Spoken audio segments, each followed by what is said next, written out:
Dengan informasi Gubernur DKI Jakarta, Anies Rashid Baswedan diperiksa polisi terkait kerumunan massa saat Rizik Syihab menggelar acara di rumahnya.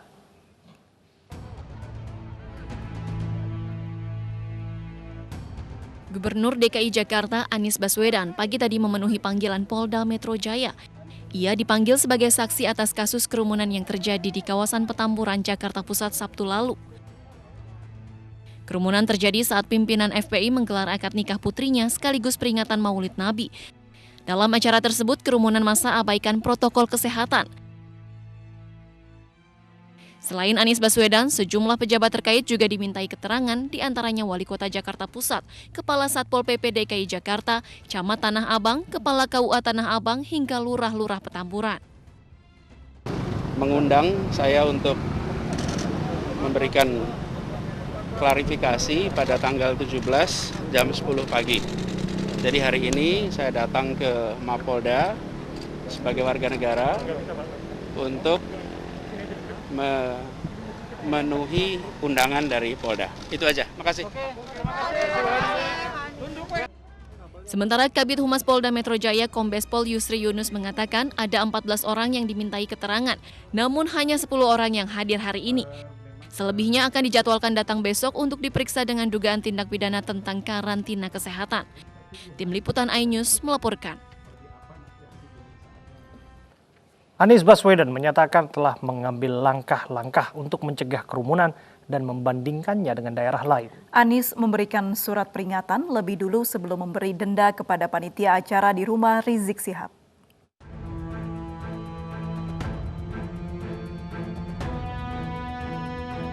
Kerumunan orang di kegiatan Rizik Syihab akhir pekan kemarin berbuntut panjang.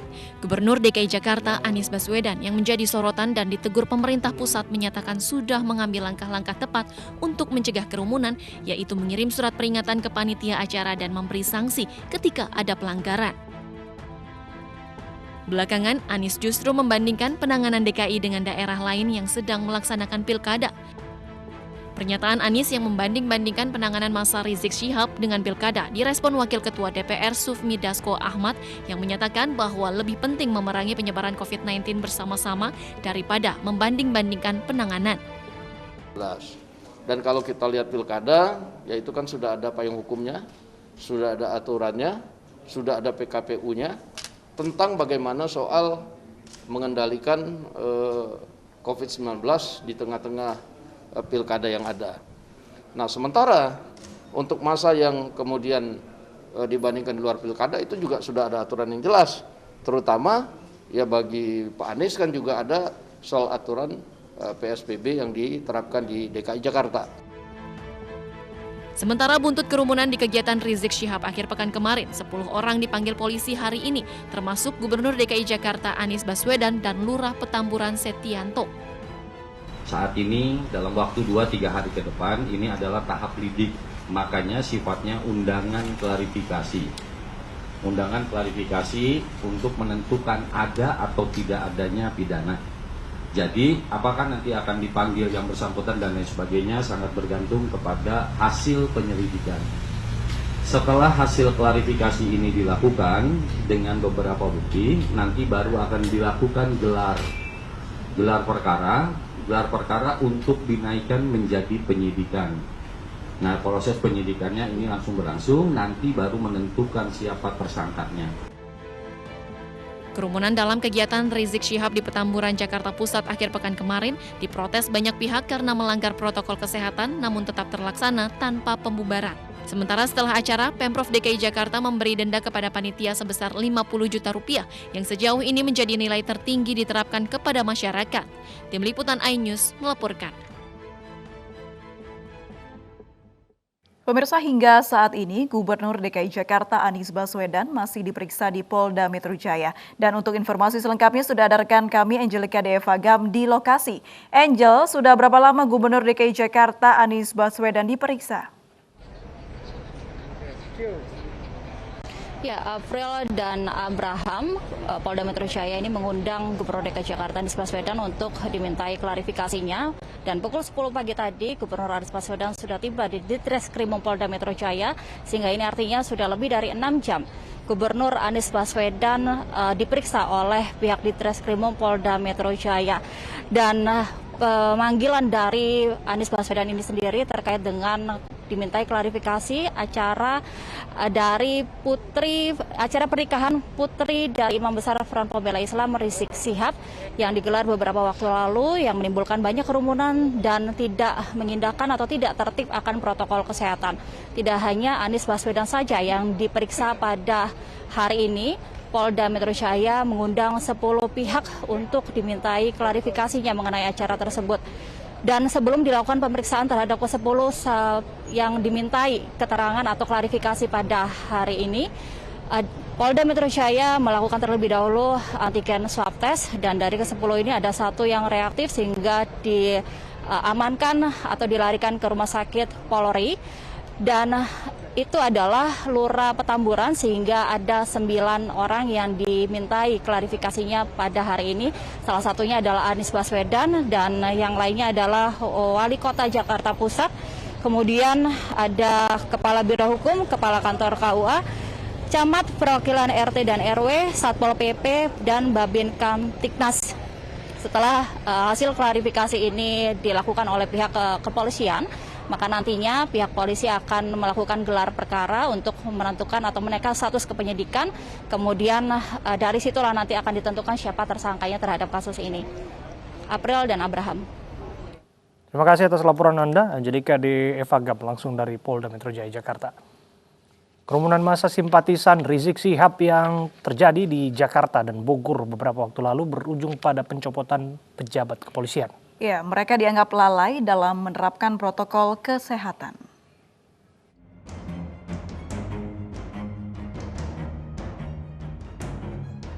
Membeludaknya kerumunan massa simpatisan pimpinan Front Pembela Islam Rizik Syihab berujung pencopotan terhadap sejumlah pejabat kepolisian karena dianggap lalai menerapkan protokol kesehatan. Pencopotan ini berkaitan dengan kerumunan massa di Petamburan, Jakarta dan Megabendung Bogor beberapa waktu lalu. Ada 2 Kapolda yang tidak melaksanakan perintah ya, dalam menegakkan protokol kesehatan, maka diberikan sanksi berupa pencopotan, yaitu Kapolda Metro Jaya. Ya. Kemudian yang kedua adalah Kapolda Jawa Barat. Tindak lanjut penyidik dalam perkara pelanggaran protokol kesehatan atas diselenggarakannya acara resepsi pernikahan putri dari HRS. Jadi ini penyidik sudah mengirimkan surat klarifikasi ya, kepada anggota BIMAS yang bertugas himbau protokol kesehatan, kepada RT, kepada RW, kepada Satpam maupun Linmas, dan kemudian Lurah, ya, Camat, dan Wali Kota Jakarta Pusat. Kemudian dari KUA, dari Satgas COVID-19, Biro Hukum DKI, dan Gubernur DKI.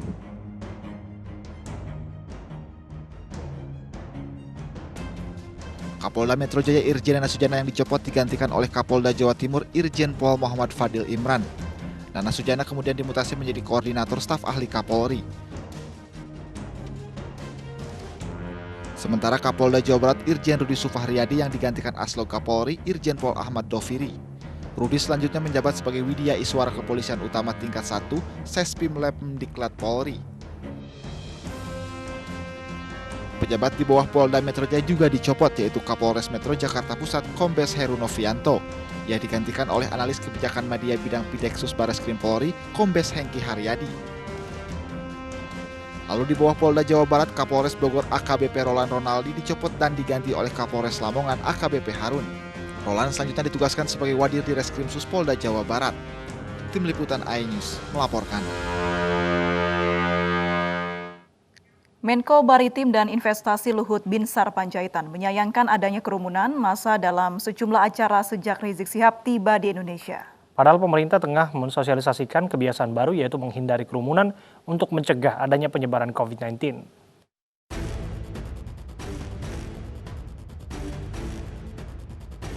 Pernikahan anak pimpinan FPI Rizik Syihab yang menimbulkan kerumunan Sabtu pekan lalu terus menuai polemik. Wakil Ketua Komite Penanganan COVID-19 dan Pemulihan Ekonomi Nasional sekaligus Menko Bidang Kemaritiman dan Investasi Luhut Binsar Panjaitan menyayangkan adanya kerumunan massa dalam acara pernikahan anak Rizik Syihab. Padahal menurut Luhut, pemerintah tengah menyosialisasikan kebiasaan baru yaitu menghindari kerumunan untuk mencegah adanya penyebaran COVID-19. Seperti di Jakarta, kita sangat menyayangkan bahwa terjadi kerumunan-kerumunan yang tidak baik dan disayangkan juga pejabat ada yang hadir dalam kerumunan itu dan juga tidak karantin. Saya kembali dari Yunan 3 minggu yang lalu, 1 minggu saya karantin sebelum saya melakukan kegiatan yang lain. Nah, begitu juga nanti ini balik dari Amerika, kami ada juga prosedur harus karantina. Jadi saya pikir tidak boleh ada dispensasi pada siapapun. Atas kerumunan yang ditimbulkan dalam acara pernikahan anak Rizik saat pandemi COVID-19, keluarga Rizik Syihab didenda 50 juta rupiah. Sudah terima surat tersebut, kami memaklumi adanya sanksi itu, meskipun panitia meminta kepada umat untuk patuh protokol, jaga jarak dan lain sebagainya, tapi memang antusias terlalu besar, sehingga kami memaklumi adanya denda tersebut dan kami sudah bayar dari pihak keluarga. Alhamdulillah. Jadi, itu saja. Clear ya, Libya. Teknisnya, detailnya, saya rasa nggak perlu dijelaskan, yang jelas sudah dibayar. Ketua Satgas Penanganan COVID-19 Doni Monardo mengapresiasi langkah Pemprov DKI Jakarta yang memberi sanksi kepada pihak Rizik Syihab atas pelanggaran protokol kesehatan. Dan apabila di kemudian hari masih terulang kembali, menurut Gubernur Anies, denda tersebut akan dilipat gandakan menjadi 100 juta rupiah. Selain acara pernikahan anak Rizik Syihab, kerumunan massa terjadi saat pimpinan FPI tersebut tiba di Indonesia 10 November 2020 lalu. Banyaknya simpatisan Rizik Syihab yang tidak menjaga jarak saat penjemputan Rizik di bandara rawan menimbulkan klaster penyebaran virus corona. Kerumunan tidak hanya terjadi saat Rizik Syihab tiba di Bandara Soekarno-Hatta, Banten. Kerumunan juga terjadi saat Rizik Syihab datang ke Bogor, Jawa Barat 13 November 2020. Kedatangan pimpinan FPI Rizik Syihab di Bogor, Jawa Barat untuk mengunjungi pondok pesantren yang dibinanya di kawasan Mega Mendung, Bogor, Jawa Barat. Banyaknya simpatisan Rizik Syihab yang memenuhi jalan sehingga membuat kerumunan dikhawatirkan membuat klaster baru penularan COVID-19. Selain sulit menjaga jarak, penularan COVID-19 sangat mungkin terjadi jika orang yang berada di kerumunan tidak menggunakan masker dengan benar. Pemerintah mengimbau masyarakat agar taat protokol kesehatan dengan mencuci tangan, memakai masker dengan benar, dan mencegah kerumunan agar penyebaran virus COVID-19 dapat dicegah. Tim Liputan iNews melaporkan. Pemirsa, Lurah Petamburan Jakarta Pusat yang hari ini turut diperiksa Polda Metro Jaya terkait kerumunan acara pernikahan Putri Rizik Syihab dinyatakan reaktif corona. Hal itu berdasar uji antigen COVID-19 sebelum pemeriksaan di Polda Metro Jaya tadi pagi. Dari ke-10 ini kita protokol kesehatan. Kita lakukan uji swab antigen namanya. Ya. 1 orang lurah dari Petamburan positif, ya, atau reaktif, yang sekarang sudah kita rujuk ke rumah sakit Kramat Jati, ya, untuk kita lakukan uji mekanisme seperti biasa, uji lanjutannya. Tidak hanya pemerintah pusat, pemerintah daerah juga risau dengan kegiatan yang mengundang kerumunan massa. Gubernur Jawa Barat Ridwan Kamil meminta FPI memperhatikan protokol kesehatan jika ingin mengadakan kegiatan. Sebelumnya Rizik Syihab menggelar peresmian Masjid Markas Syariah di Mega Mendung, Bogor, Jawa Barat.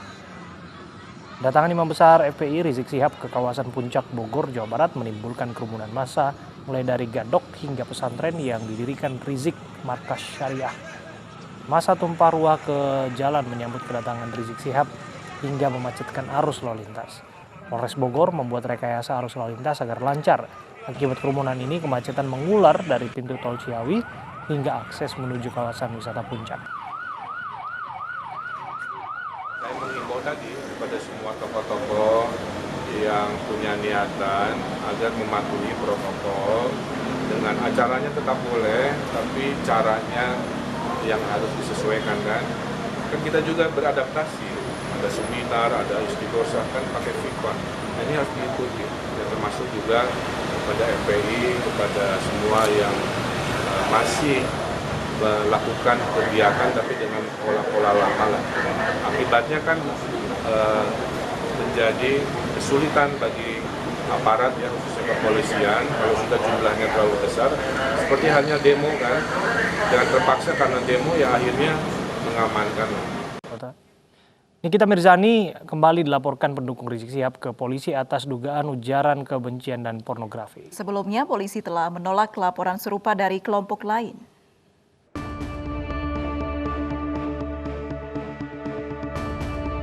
Artis Nikita Mirzani kembali dilaporkan ke polisi atas dugaan ujaran kebencian melalui media sosial terkait komentarnya tentang kepulangan Rizik Syihab ke Indonesia yang menimbulkan kerumunan dan kemacetan.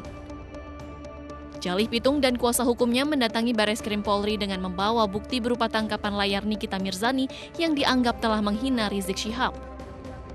Tak hanya itu, Nikita juga dilaporkan atas dugaan aksi pornografi yang dilakukan di hadapan umum yang terjadi sekitar tahun 2017 silam. Yang bersangkutan ada dugaan indikasi unsur penghinaan terhadap suatu agama tertentu seperti diatur pasal 156A KUHP. Dan yang berikutnya adalah tentang adanya dugaan aksi pornografi dan pornoaksi yang bersangkutan lakukan di hadapan publik ya. Sebelumnya, Forum Masyarakat Pecinta Ulama DKI Jakarta lebih dulu melaporkan Nikita Mirzani ke Polda Metro Jaya atas dugaan ujaran kebencian terhadap ulama serta perilaku asusila. Nikita Mirzani dilaporkan karena dinilai telah menghina Rizik Syihab dan tindakan asusila dari beberapa konten media sosial miliknya yang dinilai mengandung unsur pornografi. FMPU membawa dokumen berupa flash disk berisi video dan tangkapan layar dari akun media sosial milik Nikita. Namun laporan FMPU ditolak polisi karena dinilai kurang bukti. Perseteruan antara pendukung Rizik Syihab dan Nikita Mirzani dimulai saat Nikita melontarkan sebutan Habib sebagai tukang obat di media sosialnya ketika mengomentari kepulangan Rizik Syihab yang menimbulkan kerumunan orang. Komentar Nikita dikecam oleh pendukung Rizik Syihab yang bahkan mengancam menggeruduk rumah artis berusia 34 tahun itu. Namun Nikita tak gentar dan mempertahankan sikapnya. Tim Liputan iNews melaporkan.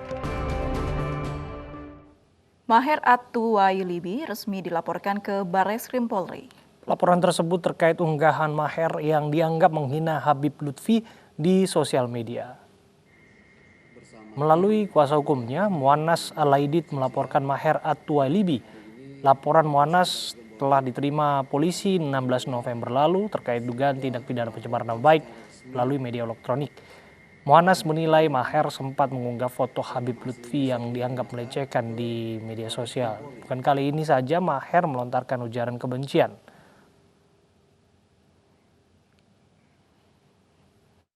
Dan alhamdulillah sudah melaporkan secara resmi Maher At-Tuwailibi atau yang nama aslinya Sony Eranata ke Bareskrim Polri atas dugaan tindak pidana penghinaan dan pencemaran nama baik serta ujaran kebencian melalui ITE.